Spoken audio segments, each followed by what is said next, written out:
When the blacksmith brought his hammer down on red-hot steel, he had no idea the woman standing at his door would change his life forever. Marcus Sterling was the most skilled craftsman in Willowbrook, but he was also the loneliest man in town. For 3 years, he'd been living within the four walls of his workshop, his only connection to the world being the rhythmic sounds of his hammer. Clang, clang, clang, his heart beat in the same monotonous rhythm until that woman entered his life. Montana's harsh winds swept dust clouds down Main Street as Marcus worked alone once again. Sunset was approaching, and the last rays of light entering his workshop made metal sparks dance in the air. His hands were so accustomed to the hammer that he could work without thinking, and that was the only way he could forget his pain. 3 years had passed since his fiancée, Rebecca, left him, but the wound was still fresh. "You're just a blacksmith, Marcus," she'd said on that final day. "I deserve more than that." That's why he didn't trust anyone anymore. That's why he ignored the pitying glances from the townspeople and their whispered conversations about poor Marcus Sterling. He'd built walls around his heart thicker than the steel he forged, and he was determined to keep them that way. But fate, it seemed, had other plans brewing in the desert wind. The sound of approaching footsteps on the wooden porch made him pause mid-swing. Marcus rarely had visitors this late in the day, especially not the kind that knocked so softly, so hesitantly. He set down his hammer and wiped the sweat from his brow with a leather apron that had seen better days. The workshop fell silent, except for the crackling of the forge fire and the distant sound of horses moving restlessly in the stable next door. "Come in," he called out, his voice rough from disuse. He didn't talk much these days, not unless someone needed horseshoes or tools fixed. The door creaked open, and what Marcus saw made his breath catch in his throat. A woman stood silhouetted against the fading daylight, her dark hair catching the last golden rays of sun. She was travel-worn, dust covering her simple brown dress, but there was something about the way she carried herself that made Marcus straighten up instinctively. "I'm sorry to bother you so late," she said, and her voice carried a slight accent he couldn't quite place. Mexican, maybe, or Spanish. "I was wondering if you might have any work available. I can cook, clean, whatever you need in exchange for a place to stay, and maybe a small wage." Marcus found himself staring longer than was polite. It wasn't just her beauty that struck him, though she was certainly beautiful in a way that made his chest tighten. It was something else, something in her dark eyes that spoke of secrets and stories untold. But what really caught his attention, what made his blacksmith's instincts prickle with curiosity, were her hands. They weren't the soft, pale hands of a lady who'd spent her life in drawing rooms and parlors. Those hands had seen work, real work. Calloused fingertips, a small scar along her left thumb, and something else he couldn't quite identify. For a woman asking for basic cleaning work, her hands told a different story entirely. But Marcus didn't know yet just how dangerous that story really was. What Marcus couldn't have known was that those same hands had forged silver into delicate jewelry for wealthy Mexican families, had shaped iron into tools that fed entire villages, and had held secrets worth more than all the gold in Montana territory. Elena Vasquez hadn't stumbled into Willowbrook by accident. She'd chosen it specifically after hearing whispered stories in cantinas and trading posts about a blacksmith who'd lost everything and rebuilt his life from nothing. She'd thought perhaps a man who understood starting over might understand a woman who needed to disappear. But as Elena stood in that doorway, watching Marcus's eyes take in details he didn't yet understand, she realized she might have made a terrible mistake. Because bringing her secrets to this quiet workshop wouldn't just change Marcus Sterling's life forever. It would put him in the crosshairs of men who killed for far less than what she carried in her memory. The real question wasn't whether Marcus would help her. It was whether either of them would survive what was coming. "What's your name?" Marcus asked, setting his hammer aside completely and giving her his full attention for the first time in 3 years. "Elena," she replied simply. No last name, no explanation of where she'd come from or why she was traveling alone through Montana territory. Just Elena, like that was all the world needed to know about her. Marcus wiped his hands on his leather apron, suddenly aware of how he must look, covered in soot, sweat staining his shirt, his dark hair sticking to his forehead. He hadn't cared about his appearance in a long time, but something about this woman made him wish he'd cleaned up before she arrived. Elena, he repeated, testing the name on his tongue. It felt foreign but musical, like a song he'd heard in a half-remembered dream. I'm Marcus Sterling. I own this smithy and the small cabin out back. She nodded, her dark eyes taking in every detail of his workshop. Most women who ventured into his domain looked uncomfortable among the heat and noise and masculine chaos of metalworking. Elena looked like she belonged here, which should have been impossible, but somehow wasn't. I can pay my way, she said, reaching into a small cloth pouch tied to her waist. I don't expect charity. Marcus held up a hand to stop her. Let's talk about work first. What kind of experience do you have? I can cook well enough to keep a man fed, Elena said, and there was something almost defiant in her tone, as if she'd had to prove herself many times before. I know how to clean and mend clothes. I'm not afraid of hard work. Where are you traveling from? Marcus asked, though he suspected she wouldn't give him a straight answer. Elena's pause was so brief he almost missed it.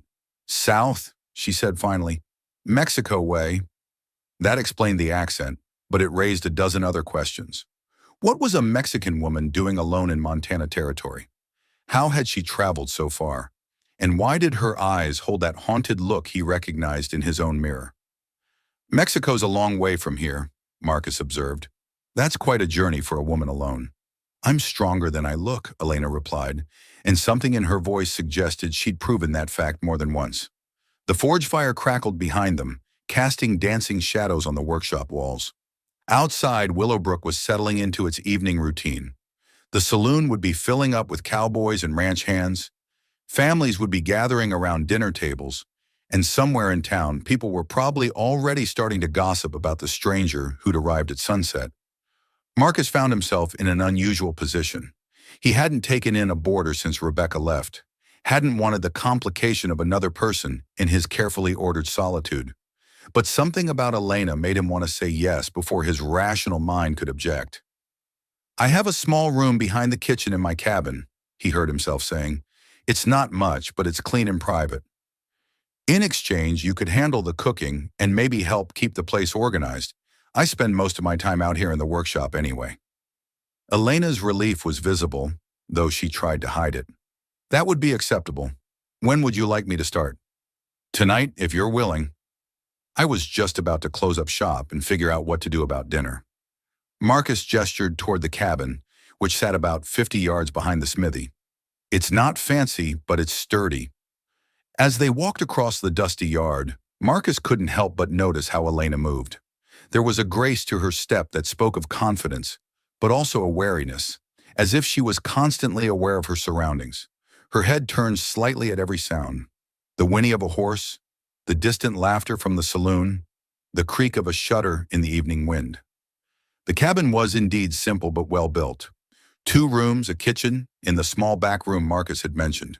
The furniture was handmade but sturdy, the kind of solid, practical pieces a man builds when he has time on his hands and wants to keep busy. This will do perfectly, Elena said, examining the small room with its narrow bed and single window.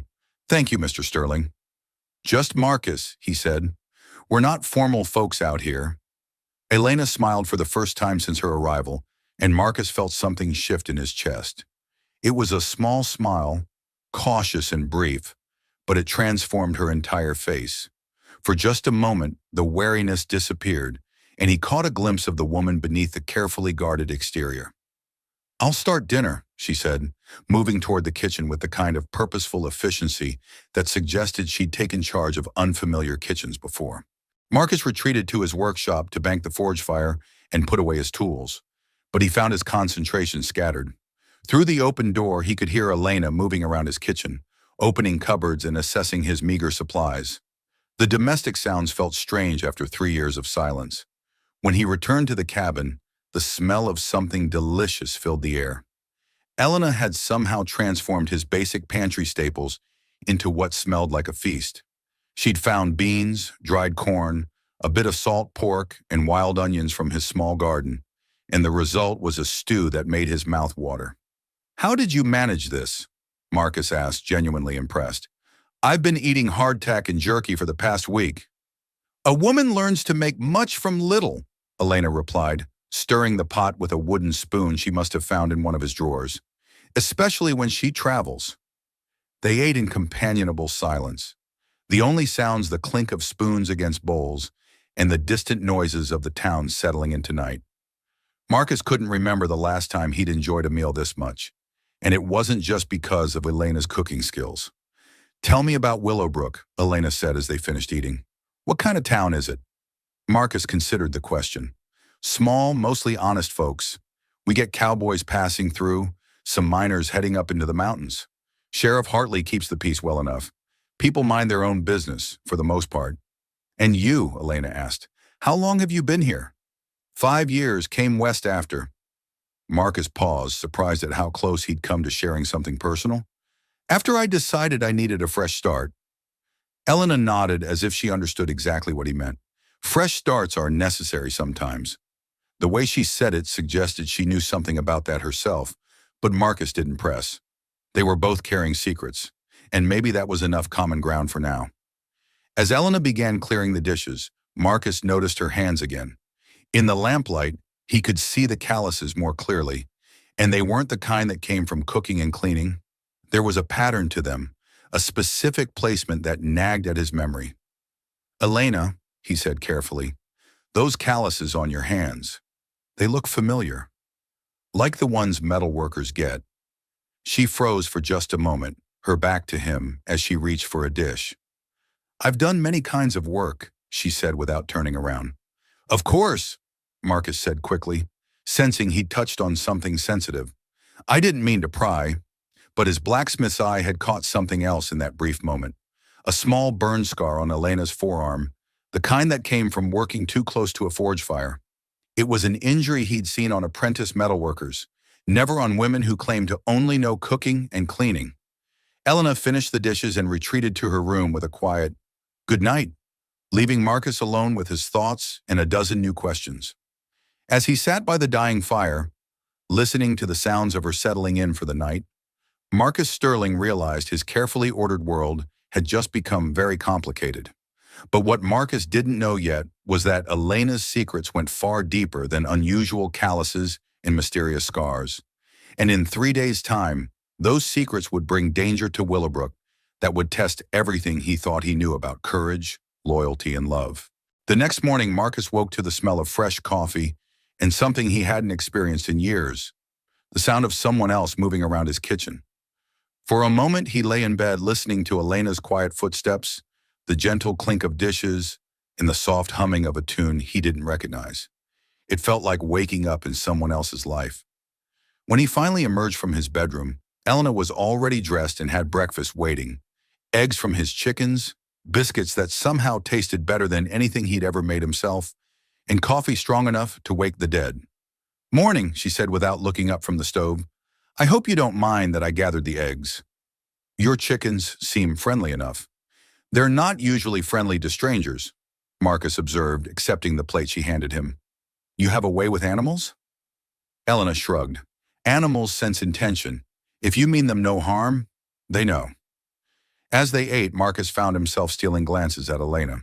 In the morning light streaming through his kitchen window, she looked younger than he'd first thought, maybe mid-20s. But her eyes held an old soul, the kind that comes from seeing more of the world than most people ever would. I should get to work, Marcus said, finishing his coffee. I've got 3 horses to shoe today and a wagon wheel that needs reinforcing. The Hendersons are expecting it by noon. Would you mind if I watched? Elena asked suddenly. I've always been curious about metalworking. Marcus paused, surprised by the request. Most women found his work too loud, too hot, too masculine for their tastes. Sure, if you want. Fair warning, though. It gets pretty hot in there, and the noise can be overwhelming. I don't mind heat or noise, Elena said, and something in her tone suggested she was telling the absolute truth. An hour later, Marcus was in his element, the forge fire roaring hot and his hammer ringing against steel. He was working on a particularly tricky horseshoe, one that needed special shaping for a horse with an injured hoof. It required precision and experience, the kind of work that separated master smiths from mere metalworkers. Elena stood near the workshop entrance, supposedly out of the way, but Marcus noticed her moving closer as he worked. At first, she seemed to be watching with the polite interest of someone making conversation. But as the work progressed, her attention became more focused, more professional. "The angle's off," she said suddenly, then immediately looked startled by her own words. Marcus stopped mid-swing and looked at her. "What did you say?" Elena's face flushed red. "I'm sorry. I didn't mean to. I was just—" "No, no," Marcus said, setting down his hammer. "What angle? Show me what you mean." Elena hesitated, clearly torn between revealing more than she intended and her obvious knowledge of the craft. Finally, she stepped closer to the anvil. "Here," she said, pointing to the horseshoe's curve. "The way the horse favors his left side, you need the shoe to compensate. If you adjust this angle just slightly." She gestured with her hands, and Marcus could see she understood exactly what the metal needed. Marcus stared at her. "How do you know that?" I watched my father work," Elena said quickly. He had horses." But Marcus's trained eye caught something else. Without thinking, Elena had positioned herself at the anvil exactly the way an experienced metalworker would. Her stance, the way she held her hands, even the way she examined the horseshoe. It all spoke of someone who had done this work herself, not merely watched it. "Elena," Marcus said carefully, "have you ever worked metal before?" The question hung in the air between them like smoke from the forge. Elena's eyes darted toward the workshop entrance, and for a moment Marcus thought she might bolt. Instead, she straightened her shoulders and met his gaze directly. "Yes," she said simply. "Where?" Another pause. "Mexico. My father he had interests in mining. I learned alongside the workers." It was a careful answer, Marcus noted. True, probably, but not the whole truth. Still, he respected her privacy. Everyone who came west was running from something or toward something. The details didn't always matter. "Would you like to try?" he asked, offering her the hammer. Elena's eyes widened. "I couldn't. This is your work, your reputation." "It's just practice metal," Marcus said. "And I'm curious to see what you can do." For a moment, Elena stared at the hammer like it might bite her. Then, with a movement so natural it took Marcus's breath away, she took it and stepped up to the anvil. Her grip was perfect, her stance textbook, and when she brought the hammer down on the hot steel, the ring of metal on metal sang with the precision of a master craftsman. Marcus watched in amazement as Elena shaped the horseshoe with confident, economical strokes. Her technique was flawless, her understanding of the metal's properties obvious. She worked with the focused intensity of someone who had done this thousands of times before. "Jesus Christ," Marcus breathed. "Where did you really learn to do that?" Elena set down the hammer, her face flushed from the heat and exertion. "I told you. Mexico. Elena, that's master-level work. You don't learn that just by watching. Who taught you?" For a long moment, she didn't answer. Outside, the sounds of Willowbrook's morning routine continued. Horses clopping down Main Street, the distant sound of children playing, the creak of wagon wheels. But inside the workshop, tension filled the air like heat from the forge. "My father was Don Carlos Vasquez," Elena said finally, her voice barely above a whisper. "He owned silver mines in Sonora. I learned metalworking because the miners respected skill, not gender.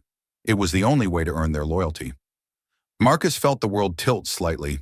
Don Carlos Vasquez was a name he'd heard before, whispered in saloons and around campfires. A wealthy Mexican landowner who'd been involved in the revolution, who'd supposedly had connections to both sides of various conflicts. A dangerous man to know, and an even more dangerous man to cross.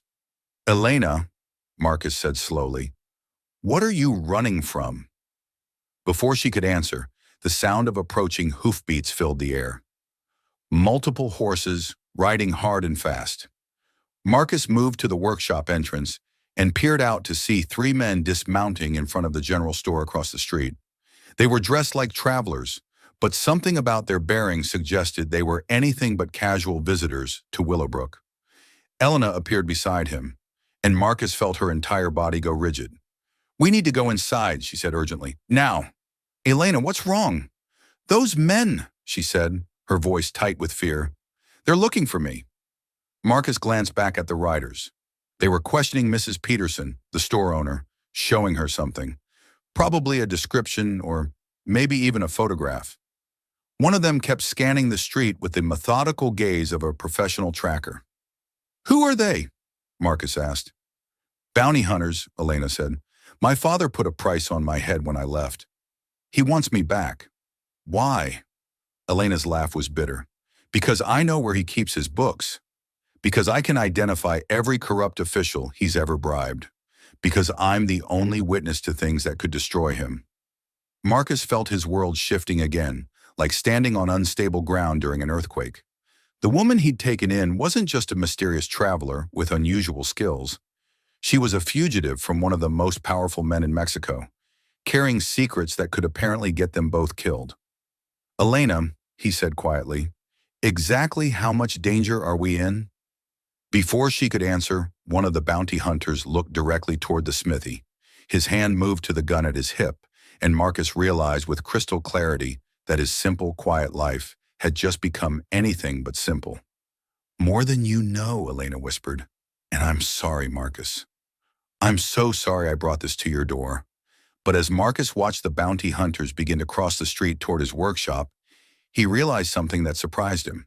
He wasn't angry about the danger Elena had brought into his life. Instead, for the first time in 3 years, he felt truly alive. And he'd be damned if he'd let anyone take her away without a fight.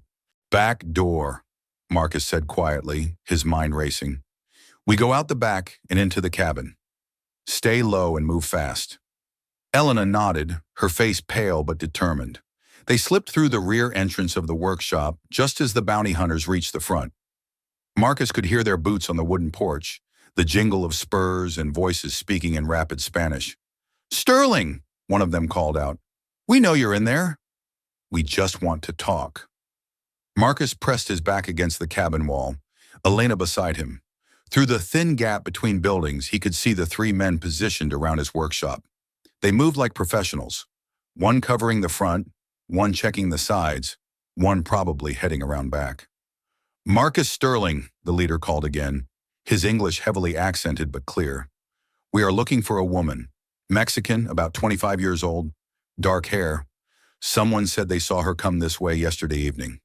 "Damn Mrs. Peterson," Marcus muttered under his breath. The store owner had probably given them a complete description in exchange for whatever coin they'd offered. Elena grabbed his arm. "You don't have to protect me," she whispered urgently. "Tell them you haven't seen me. Let them search the place. I'll be long gone before they find anything." Marcus looked down at her, this woman who'd appeared in his life less than 24 hours ago and had already turned everything upside down. The smart thing would be to do exactly what she suggested. Send her on her way, cooperate with the bounty hunters, and go back to his safe, predictable existence. Instead, he found himself shaking his head. "Like hell." Before Elena could protest, Marcus stepped around the corner of the cabin and walked toward his workshop with the casual gait of a man who had nothing to hide. "Afternoon, gentlemen," he called out. "Something I can help you with?" The leader was a tall, lean man with silver-streaked hair and cold eyes. His 2 companions flanked him like well-trained dogs, hands resting on their weapons. All 3 wore dusty travel clothes and the hard expressions of men accustomed to violence. "You are Marcus Sterling?" the leader asked. "That's right." "And you are?" "Miguel Santos. We are looking for someone who may have passed through your town. A young Mexican woman, traveling alone." Marcus scratched his beard thoughtfully. "Can't say I've seen anyone like that. Of course, I spend most of my time in the workshop. Don't pay much attention to who comes and goes in town." Santos studied him with the intensity of a man who made his living reading people. "Perhaps we could look around? Make sure she is not hiding somewhere." "You're welcome to look through the workshop," Marcus said easily, "though I'm not sure why a Mexican woman would be hiding in a blacksmith shop in Montana territory." "This particular woman is very resourceful," Santos said. "She has been known to take work where she can find it." Marcus shrugged. "Well, feel free to look around. I've got nothing to hide." As the bounty hunters searched his workshop, Marcus maintained an expression of mild curiosity. Inside, his heart was pounding. Elena was hidden in the cabin's small pantry, a space barely large enough for preserves and root vegetables, let alone a full-grown woman. If they decided to search the cabin thoroughly— "Your forge is still hot," one of the other men observed, speaking in Spanish to Santos. English, Diego, Santos replied sharply. It is rude to speak Spanish in front of our host. He turned back to Marcus. You were working this morning? Every morning, Marcus said. Got to keep the fire going if you want to make a living. Santos nodded, but his eyes kept scanning the area. Tell me, Senor Sterling, do you live alone? Just me and the chickens, Marcus replied. Gets lonely sometimes, but I prefer the quiet. No wife? No woman to help with cooking and cleaning? Marcus felt a chill run down his spine. Santos was fishing for information, trying to catch him in a lie. No woman. I do my own cooking such as it is. That is a shame, Santos said. A man needs a woman to make a house a home, no? I suppose some men do. Santos smiled, but there was no warmth in it. We will look at your cabin now, if you do not mind. Marcus's blood turned to ice. My cabin? Just to be thorough, you understand. This woman we seek, she is very clever. She might hide where we do not expect. I already told you I live alone, Marcus said, trying to keep his voice steady. There's nobody in my cabin but me. Then you will not mind if we look, Santos said. It wasn't a question. Marcus realized he was out of options. If he refused, they'd know he was hiding something. If he agreed, they'd find Elena. Either way, the next few minutes were going to determine whether he and Elena lived to see another sunset. Of course, Marcus said finally, though like I said, it's just me in there. As they walked toward the cabin, Marcus caught a glimpse of movement in the pantry window. Just a flash, but enough to tell him Elena was still hidden. He had to buy her time somehow, give her a chance to escape out the back while they searched the front rooms. Marcus opened the cabin door and gestured for the bounty hunters to enter.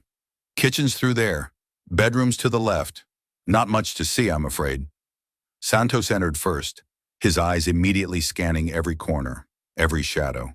His companions spread out, checking behind furniture, under the bed, in closets. They moved with practiced efficiency, missing nothing. You cook for yourself? Santos asked, examining the kitchen. There were still 2 plates from breakfast sitting by the wash basin, still traces of Elena's meal preparation, visible to a trained eye. Most days, Marcus said, his mouth dry. Sometimes I eat at the saloon when I'm feeling social. Santos picked up one of the plates, examining it closely. You eat well for a man cooking alone. These eggs, they are still fresh. And this. He sniffed the air. Coffee. Very good coffee. Expensive coffee. Marcus's heart sank. Elena's cooking had been too good, too elaborate for a bachelor who'd been living on hardtack and jerky. Santos had noticed the discrepancy immediately. I splurged a little at the general store yesterday, Marcus said weakly. Decided to treat myself. Interesting, Santos said. Diego, check the pantry. Marcus watched in horror as Diego approached the small pantry door. There was nowhere else for Elena to hide. No way out except through the kitchen where they all stood. In seconds, it would all be over. Diego's hand reached for the pantry door handle. Wait, Marcus said suddenly. Before you open that, I should probably mention something. Santos turned to him, eyebrows raised. Yes? Marcus's mind raced, searching for anything that might buy Elena a few more seconds. I keep my ammunition in there. Powder, shot, that sort of thing. You open that door near the stove. He gestured toward the cook fire. Well, let's just say it could get dangerous. It was a desperate lie, but it made Diego pause. Santos studied Marcus's face, clearly trying to determine if he was telling the truth. You store gunpowder in your kitchen pantry? Santos asked skeptically. Driest place in the cabin, Marcus said. Keeps the powder from getting damp. Santos considered this for a long moment. Through the kitchen window, Marcus caught another glimpse of movement. Elena somehow had gotten out of the pantry and was moving along the side of the cabin. She was making her escape while they stood here debating gunpowder storage. Open it anyway, Santos ordered Diego. Carefully. Diego nodded and slowly turned the handle. The pantry door swung open to reveal shelves lined with preserves, dried goods, and absolutely no sign of Elena Vasquez. Santos stepped forward and examined the small space thoroughly. No gunpowder, he observed. Marcus shrugged. Must have moved it to the workshop and forgotten. I do that sometimes. But Santos was no fool. He'd seen the signs in the kitchen, And now the empty pantry confirmed his suspicions. Someone had been here, someone who'd cooked breakfast for two and then disappeared while they searched. "Senor Sterling," Santos said quietly, "I think you are not telling us the truth." "I've been nothing but honest with you, gentlemen," Marcus replied, though sweat was beginning to bead on his forehead despite the cool morning air. Santos drew his pistol in one smooth motion, pointing it directly at Marcus's chest. "Where is she?" But before Marcus could answer, the sound of gunfire erupted from somewhere behind the cabin. Elena's voice rang out clear and sharp. "Santos, your bounty ends here." Marcus dove for cover as the bounty hunters spun toward the sound, but Santos kept his gun trained on him. "It seems," Santos said with cold satisfaction, "that the hunt is about to become much more interesting." The gunfire stopped as suddenly as it had started, leaving an eerie silence that seemed to press against Marcus's ears like cotton. Santos kept his pistol trained on Marcus while his two companions moved toward the back of the cabin, their boots heavy on the wooden floor. "Elena!" Santos called out. "There is nowhere to run, Nina. Come out now, and no one else needs to get hurt." "Go to hell, Santos!" Elena's voice came from somewhere near the stable. "You tell my father I'd rather die free than live as his prisoner." Santos's face darkened. "Your father offers you everything: wealth, position, a life of comfort. And you choose this? Hiding like a common criminal with a blacksmith in the middle of nowhere?" "I choose freedom," Elena shot back. "Something you wouldn't understand, you bastard." Marcus used the distraction to edge closer to his rifle, which hung above the fireplace. Santos noticed the movement immediately and shifted his aim. "Do not think about it, amigo," Santos warned. "Diego, report." "She's got good cover behind the water trough," Diego called back. "Rosa's trying to flank her from the stable side." Marcus's mind raced. Elena was outnumbered 3-1, and while she'd apparently made it to decent cover, it was only a matter of time before they overwhelmed her position. He had to do something, but Santos wasn't giving him any openings. "You care about this woman," Santos observed, studying Marcus's face. "Interesting. She has been here less than 2 days, yet you risk your life for her." "She's under my protection," Marcus said simply. Santos laughed. "Your protection? Senor Sterling, do you know who Elena Vasquez really is?" "I know enough. Do you know she killed 3 men in Sonora before she fled? Do you know she stole documents that could destroy dozens of important people? Do you know her father has offered $10,000 for her return, alive, and $5,000 for proof of her death?" Marcus felt the blood drain from his face. $10,000 was more money than most people saw in a lifetime. It explained why professional bounty hunters had tracked Elena all the way to Montana territory. "I don't care what she's done," Marcus said, "and I don't care how much money you're being paid." "Then you are a fool," Santos replied, "but perhaps a noble fool. Tell me, what has she told you about why she runs?" Before Marcus could answer, more gunfire erupted outside. This time it came from multiple directions. Elena wasn't just defending herself, she was attacking. The sound of splintering wood suggested she'd hit something important. "Mierda!"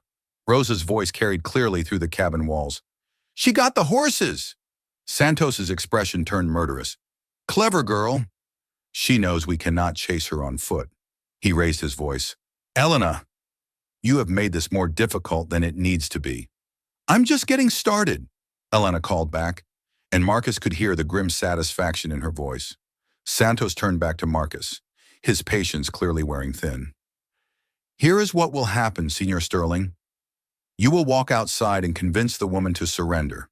If she agrees to come with us peacefully, you will live. If she does not," he shrugged, "well, accidents happen during gunfights. And if I refuse, then I shoot you now and take my chances with the woman." Marcus considered his options. Santos had him dead to rights. But if he could get outside, maybe he could tip the odds in Elena's favor. It was a long shot, but it was better than standing here waiting to die. "All right," Marcus said. "I'll talk to her." Santos smiled coldly. "Excellent. But Senor Sterling, do not try anything clever. Diego is an excellent shot, and he will be watching your every move." They moved toward the cabin door, Santos keeping his gun pressed against Marcus's back. Outside, the afternoon sun cast harsh shadows across the yard. Marcus could see the stable door hanging open, and beyond it, the dark shapes of horses milling nervously in their stalls. "Elena," Marcus called out. "It's me. I'm coming out." "Marcus?" Elena's voice was tight with concern. "Are you hurt?" "I'm fine." "Santos wants to talk." "Santos can go straight to hell." Despite everything, Marcus almost smiled. Elena Vasquez was definitely not a woman who backed down from a fight. "Listen to me," Marcus continued, walking slowly toward the water trough where Elena had taken cover. "I know who you really are now. I know about your father, about the bounty, but I also know you're not the woman they're painting you to be." A long pause.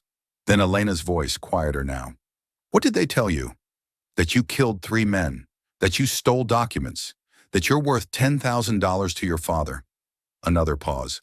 "And what do you think about that?" Marcus stopped walking, aware that Santos and his men were listening to every word. "I think if you killed 3 men, they probably deserved it. I think if you stole documents, they probably contained evidence of crimes. And I think $10,000 is a hell of a lot of money to pay for one woman unless she knows something that could destroy you." Elena rose slightly from behind the water trough, and Marcus got his first good look at her since the gunfight began. Her dress was torn, there was a cut on her cheek, and her dark hair had come loose from its braid, but her eyes burned with fierce determination. "They were going to sell me to a man named Gonzalez," Elena said, her voice carrying clearly across the yard. "A pig who beats his wives and collects women like cattle. The 3 men I killed were trying to drag me to his hacienda. The documents I took detail every bribe my father paid, every murder he ordered, every crime he committed in the name of keeping order." Santos snarled, "Lies! Your father is a respected businessman." "My father is a monster," Elena shot back. "And you're his attack dog, Santos. How much blood do you have on your hands in his service?" "Enough talk," Santos said, pressing his gun harder against Marcus's back. "Elena, you have 1 minute to surrender, or I kill the blacksmith." "Don't do it, Elena," Marcus called out. "Whatever happens to me, don't let them take you back." "Shut up," Santos hissed. But Elena was already moving. She rose from behind the water trough with a rifle in her hands. Where the hell had she gotten a rifle? And for a moment, Marcus thought she was going to surrender. Instead, she swung the weapon toward Diego, who had been trying to flank her from the stable. The crack of the rifle was deafening, and Diego spun around, clutching his shoulder. "Now!" Elena shouted. Marcus didn't hesitate.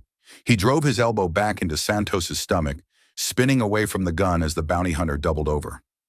Santos fired wildly, the bullet going wide, and Marcus dove for the cover of his workshop. The yard erupted in gunfire. Elena had somehow armed herself with multiple weapons.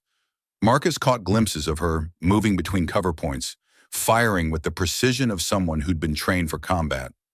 This wasn't the desperate shooting of a frightened woman. This was the methodical work of a skilled fighter.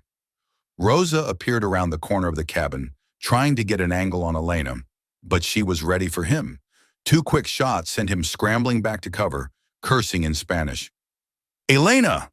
Marcus called out. "My workshop!" "There are weapons in the chest by the forge." She nodded and began working her way toward the building, using the water trough and a pile of lumber for cover.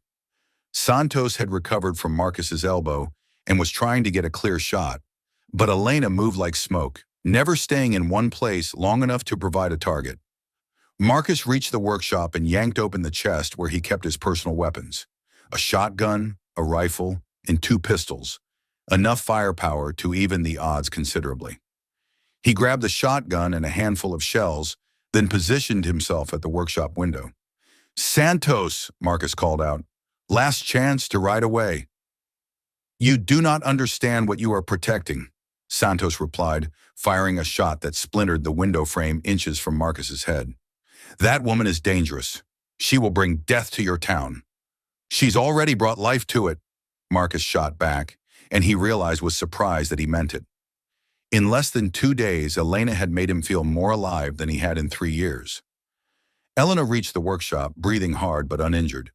"Marcus, you need to understand something," she said urgently. "Santos isn't just here for the bounty, My father didn't just send him to bring me back. What do you mean? He's here to kill me, Elena said. The documents I took, they implicate American officials too. Senators, judges, businessmen. If I ever testify about what I know, it could bring down governments on both sides of the border. Marcus felt the world shift again. This wasn't just about a runaway daughter and an angry father. This was about secrets that powerful men would kill to protect. How many people want you dead? Marcus asked. More than we can fight, Elena admitted. But Marcus, you need to know something else. Something I should have told you from the beginning. What? Elena met his eyes, and in them he saw fear, determination, and something else. Something that made his heart skip a beat. I didn't come to Willowbrook by accident, she said. I came here because I heard about you. About a blacksmith who'd lost everything and rebuilt his life from nothing. I thought maybe someone like that might understand someone like me. Before Marcus could respond to that revelation, Santos's voice cut through the air like a blade. Enough! Rosa, burn them out! Diego, cover the back! Through the workshop window, Marcus saw Rosa emerge from cover with a torch in his hand, heading straight for the cabin. They weren't just trying to capture Elena anymore. They were trying to destroy everything Marcus had built. But what Santos didn't know was that Marcus Sterling had found something worth fighting for again, and he'd be damned if he'd let anyone take it away from him.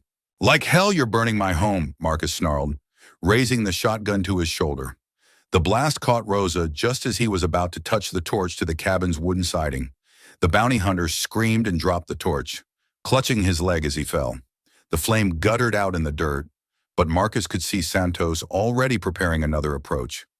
Elena, Marcus said grimly, I hope you're as good with that rifle as you claim to be. Better, Elena replied, her voice steady despite the chaos around them. But Marcus, there's something else you need to know. Santos didn't come alone. What do you mean? I counted at least 6 horses when I shot their mounts loose. 3 men are here. Where are the other 3? Marcus felt ice form in his stomach. They're positioning for an ambush. As if summoned by his words, gunfire erupted from the direction of Main Street. But these weren't shots aimed at the workshop. They were coming from somewhere else entirely. Somewhere in town. Jesus, Marcus breathed. They're using the townspeople as leverage. Through the workshop window, he could see smoke rising from the direction of the general store. Santos's remaining men weren't just trying to flush Elena out. They were turning Willowbrook into a battlefield, putting innocent people at risk to force her surrender. I have to go, Elena said, moving toward the back door of the workshop. This is my fight. I won't let innocent people die because of me.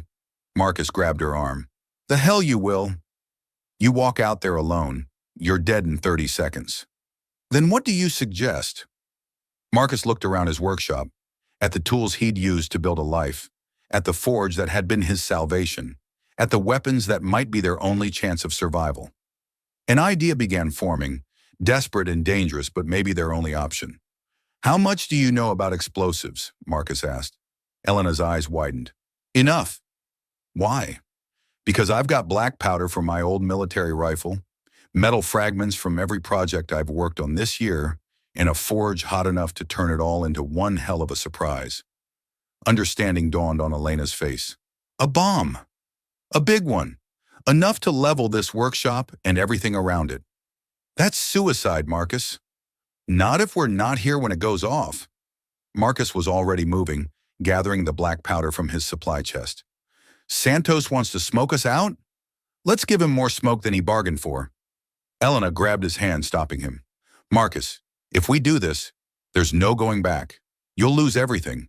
Your workshop, your home, your life here. Marcus looked into her dark eyes, seeing fear and determination, and something else that made his heart race. I already lost everything 3 years ago when Rebecca left. You've given me something worth fighting for again. I'm not losing that. You barely know me. I know enough. Marcus squeezed her hand. I know you're brave enough to stand up to monsters. I know you're skilled enough to hold your own in a gunfight. I know you cook better than anyone has a right to, and I know you looked at my lonely life and decided it was worth saving. Marcus. And I know, Marcus continued, that whatever happens in the next hour, I'd rather face it with you than spend another 3 years hiding from life. Elena stared at him for a long moment, then nodded. Tell me what you need me to do. They worked with desperate efficiency. Marcus rigged a delayed fuse using slow-burning rope and a small charge near the forge. Elena gathered metal fragments, broken horseshoes, bent nails, scrap iron, anything that would turn their improvised bomb into deadly shrapnel. Outside, the gunfire from town was getting closer. Santos was driving his remaining men toward the workshop, using the townspeople as a moving shield. Through the window, Marcus could see Sheriff Hartley and 3 deputies pinned down behind the saloon, trying to return fire without hitting civilians. How long do we have? Elena asked, packing the last of the metal fragments around the powder charge. Maybe 10 minutes before Santos gets tired of waiting and charges the building. Marcus lit the fuse, watching the spark begin its slow journey toward the explosive. We've got about 5 minutes to get clear and find new positions. They slipped out the back of the workshop, moving low and fast toward the stable. Behind them, the fuse burned steadily, each second bringing them closer to either salvation or disaster. There, Elena whispered, pointing toward the water tower at the edge of town. High ground, clear fields of fire. They began working their way toward the tower, using buildings and fences for cover. But they'd only made it halfway when Santos's voice rang out across the yard. Sterling! I know you can hear me. I have Mrs. Peterson and her grandson. Come out now or I start shooting civilians. Marcus's blood turned to ice. Mrs. Peterson was 70 years old, and her grandson Tommy was barely 10. Santos had crossed a line that couldn't be uncrossed. We can't let him hurt them, Elena said, her face pale. We won't. Marcus checked his pocket watch. 3 minutes until the workshop exploded. But we need to time this perfectly. They changed direction, heading toward the general store where Santos was holding his hostages. As they moved, Marcus caught glimpses of the other bounty hunters, Diego nursing his wounded shoulder but still armed and dangerous, and a third man Marcus hadn't seen before, positioned on the roof of the saloon with a rifle. Elena, Santos called out, you have 1 minute. After that, the old woman dies. I'm coming, Elena shouted back. Don't hurt them. But instead of surrendering, she and Marcus continued their flanking maneuver. They reached the alley behind the general store, just as Santos began counting down. 30 seconds, Elena. I can see you hiding behind that barrel. Marcus peered around the corner of the building. Santos had Mrs. Peterson and Tommy tied up in front of the store, using them as human shields while he scanned the street for Elena. The bastard was making it impossible to get a clean shot. 20 seconds! Elena started to stand, ready to sacrifice herself for the hostages, but Marcus pulled her back down. Wait, he whispered. Trust me. 10 seconds. Marcus counted silently in his head. 3, 2, 1.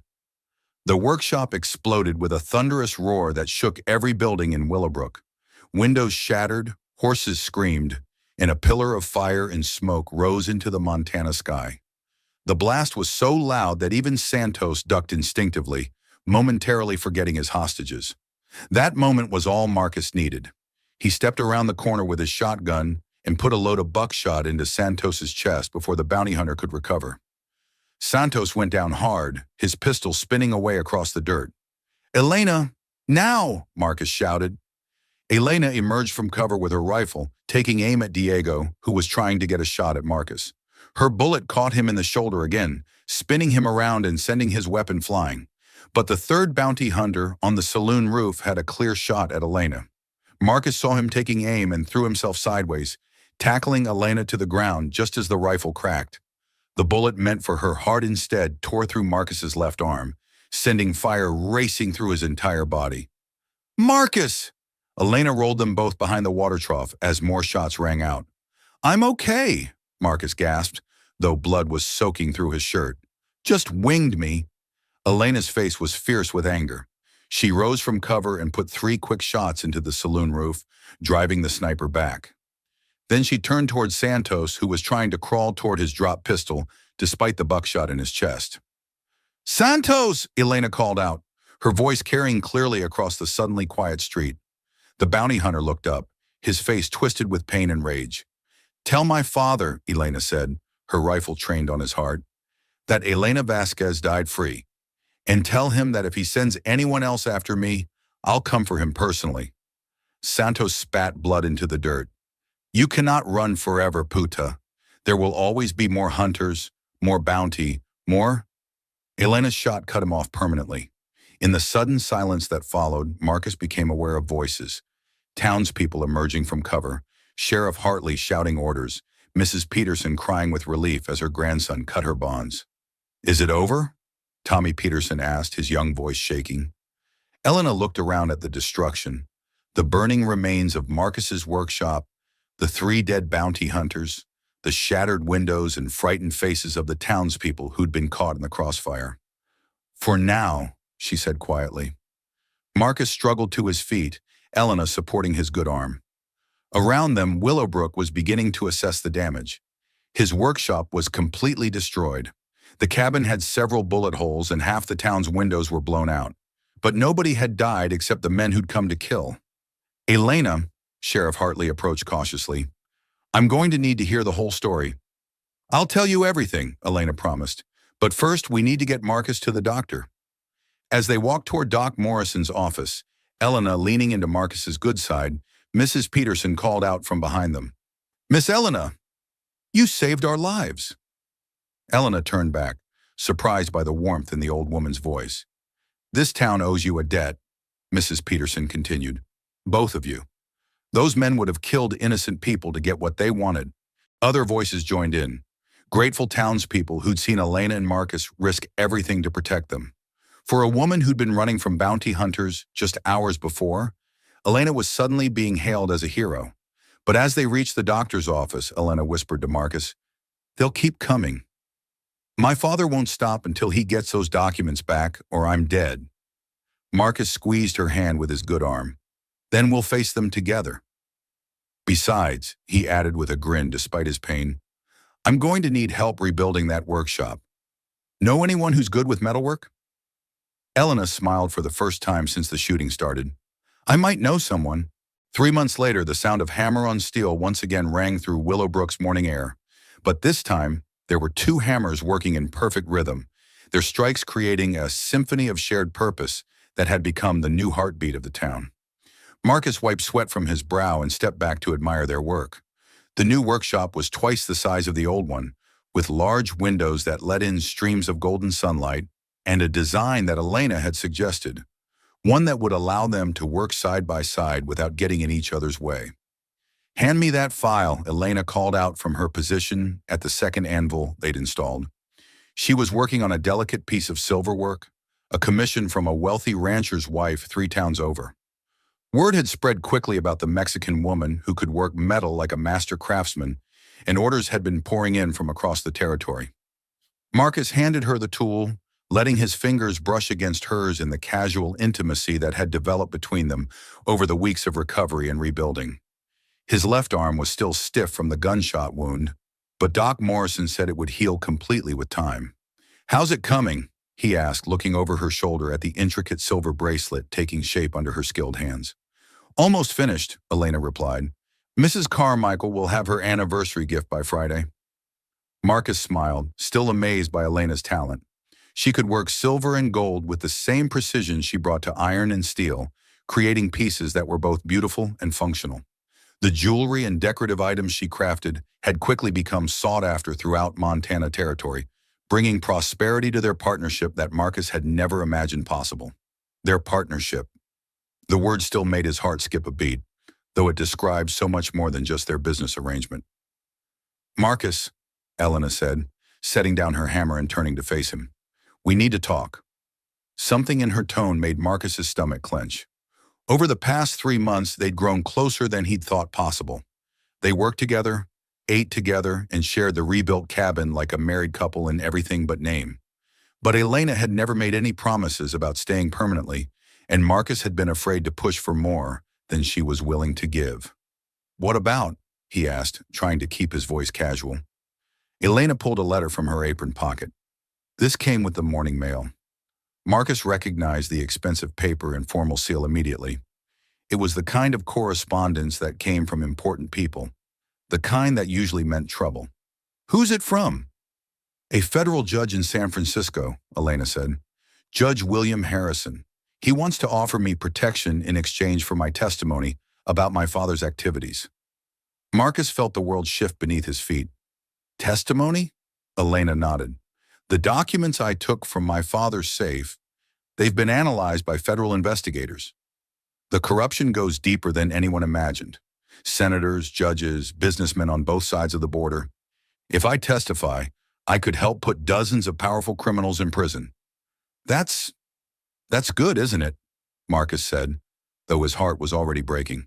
Justice for all the people your father hurt. It would mean leaving Montana, Elena said quietly. Moving to San Francisco, probably permanently.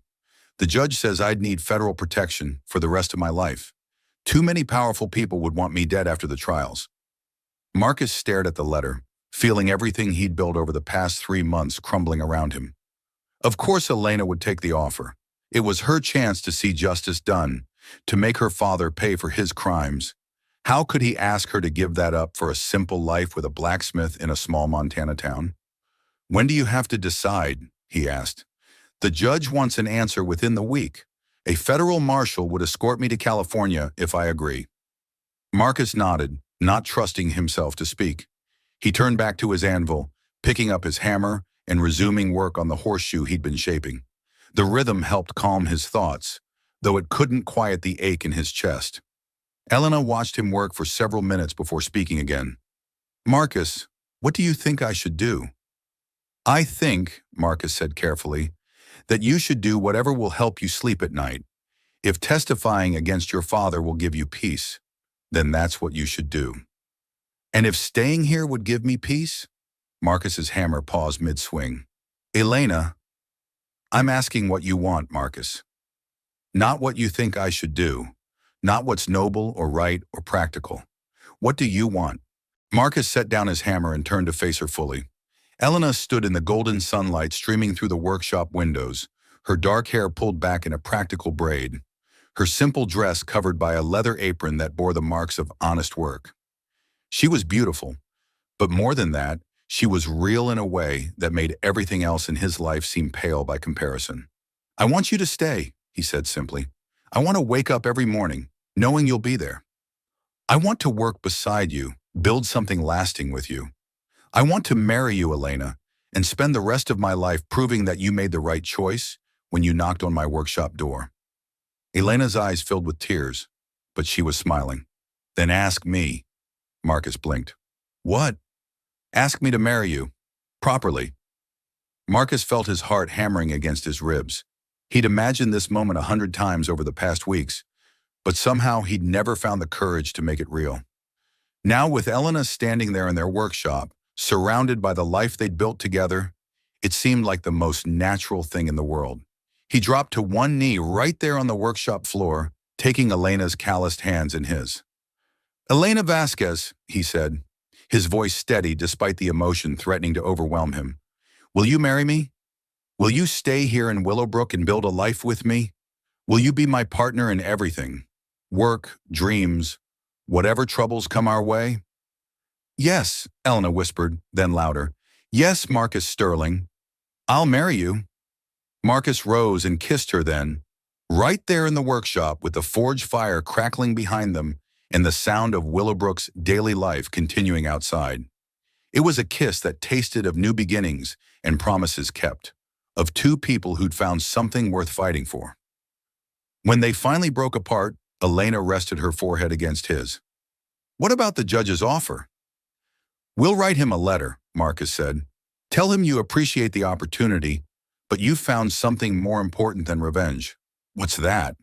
A future.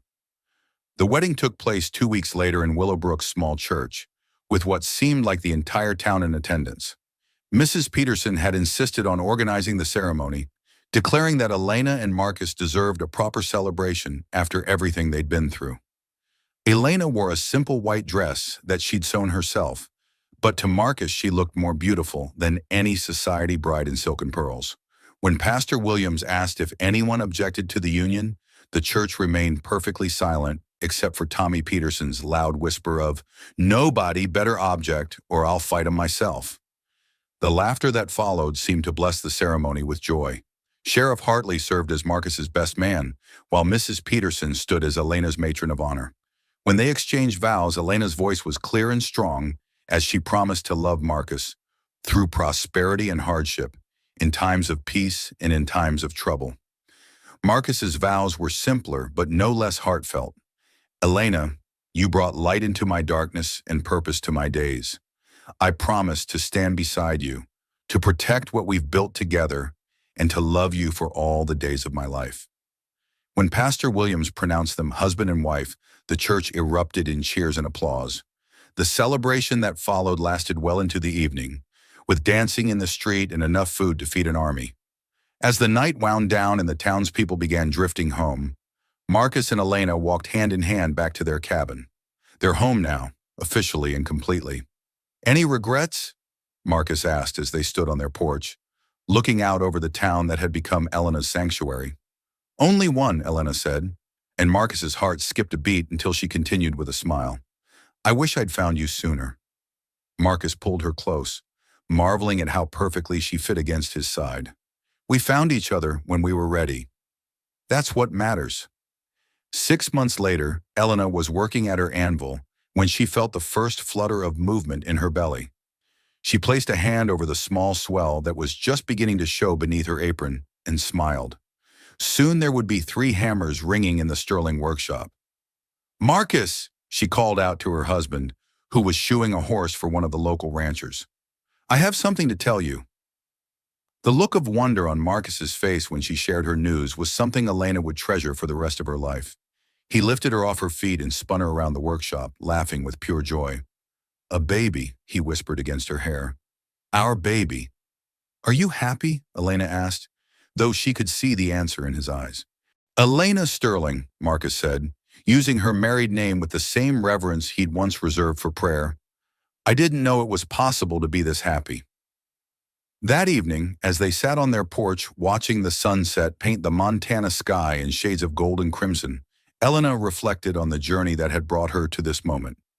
She'd fled Mexico as a fugitive, carrying secrets that could have destroyed powerful men. She'd arrived in Willowbrook with nothing but the clothes on her back and skills she'd never expected to use again. Now she was Elena Sterling, wife to the finest man she'd ever known, partner in a thriving business, respected member of a community that had welcomed her with open arms. Soon she'd be a mother, bringing new life into the world she and Marcus were building together. Do you ever wonder what would have happened if you'd never knocked on my door that night? Marcus asked, as if reading her thoughts. Elena considered the question. I think we would have found each other somehow. Some people are meant to be together. Like metal in a forge, Marcus said. 2 separate pieces that become stronger when they're joined. Elena smiled at the metaphor. It was perfect, really. They'd both been broken when they met. Marcus by betrayal and loneliness, Elena by corruption and violence. But together, they'd forged something new and unbreakable. The sound of their hammers would ring through Willowbrook for decades to come, accompanied eventually by smaller hammers as their children learned the family trade. The Sterling workshop would become legendary throughout the territory, known not just for the quality of its metalwork, but for the love story that had created it. And sometimes when the wind was just right and the forge fire burned bright, people swore they could hear the metal singing, a song of second chances, of love found in unexpected places, and of 2 hearts that had finally found their way home. But that's a story for another day. This story ends where it began, with the sound of hammer on steel, the dance of sparks in sunlight, and 2 people who'd learned that sometimes the most beautiful things in life are forged in fire. And so ends the tale of Marcus Sterling and Elena Vasquez, a story that proves love doesn't always announce itself with trumpets and fanfare. Sometimes it arrives dusty and desperate at your workshop door, carrying secrets that could destroy you and skills that could save you. What started as a simple act of kindness, offering shelter to a stranger, became something far more powerful. Marcus thought he was just helping a woman in need, but Elena brought more than gratitude into his life. She brought purpose, partnership, and a love strong enough to survive bounty hunters, exploding workshops, and the kind of danger that would have sent most people running for the hills. But here's what makes this story truly special. and why it resonates with anyone who's ever felt forgotten or overlooked. Neither Marcus nor Elena was looking for a fairy tale.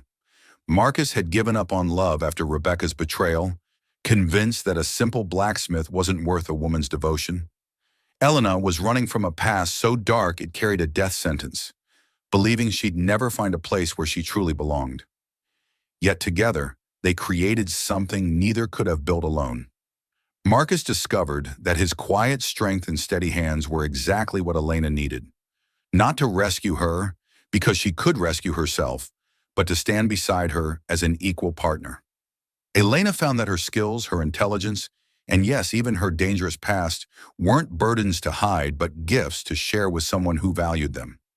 Their love story unfolded in a blacksmith's workshop, surrounded by the honest tools of trade and the satisfying rhythm of useful work. There were no grand ballrooms or elaborate courtships, just two people learning to trust each other while building something lasting with their hands and hearts. And isn't that what the best love stories really are? Not the passionate whirlwind romances that burn bright and fast, but the steady, enduring partnerships that grow stronger under pressure, like metal forged in fire. Marcus and Elena's story also reminds us that second chances aren't just possible, they're powerful. Marcus had every reason to remain bitter and isolated after Rebecca's betrayal. Elena had every justification to keep running, to never trust anyone with her secrets or her heart. But both chose courage over caution, hope over fear. The Wild West was a hard place that demanded hard choices, but it was also a land of new beginnings, where a person's past mattered less than their character. Marcus saw Elena's calloused hands and steady eyes and recognized a kindred spirit, someone who understood that real worth comes from what you build, not what you inherit. Elena saw Marcus's quiet dignity and gentle strength and found what she'd been searching for without even knowing it. A home not just in a place, but in a person. Their story speaks to anyone who's ever felt too old for love, too damaged for happiness, or too ordinary for something extraordinary. Marcus was just a blacksmith in a small Montana town. Elena was a fugitive with a price on her head. But together they became something legendary, a partnership that would be remembered long after the last echo of their hammers faded from Willowbrook streets. The townspeople who witnessed their love story understood something profound. They'd seen what happens when two people stop settling for less than they deserve and start fighting for what they truly want. Marcus and Elena didn't just find love, they chose it, defended it, and built a life worthy of it. Today, if you visit Willowbrook, though it's grown considerably since Marcus and Elena's time, you can still see the foundation stones of their original workshop. Local legend says that on quiet evenings, when the wind is just right, you can still hear the ghostly ring of their hammers working in perfect harmony. Their descendants still live in the area, carrying on the family tradition of metalworking and the family legacy of proving that the strongest things in life aren't forged in solitude, but in partnership. So what can we learn from Marcus and Elena's story? Perhaps that love isn't about finding someone perfect, but about finding someone perfectly suited to face life's imperfections alongside you. It's about recognizing that the person standing at your door might be offering more than you realize. Not just their presence, but their future. Sometimes the most profound transformations happen not through grand gestures or dramatic declarations, but through the simple decision to open your door, extend your hand, and say yes to the possibility that tomorrow might be better than yesterday. Marcus Sterling thought he was just offering a meal and a place to sleep. He ended up offering his heart and receiving Elena's in return. Elena Vasquez thought she was just seeking temporary shelter. She ended up finding a permanent home in more ways than one. Their story reminds us that the best adventures often begin with the smallest kindnesses, and the greatest love stories are written not in the stars, but in the choices we make when no one is watching. If you enjoyed this tale of love forged in fire and partnership built on respect, let me know in the comments below. Share your thoughts about second chances, unexpected love, and the courage it takes to build something beautiful from the ashes of what came before. And remember that your own love story might be just one act of kindness away from beginning. Until next time, keep your hearts open and your hammers ready. You never know when destiny might come knocking at your door.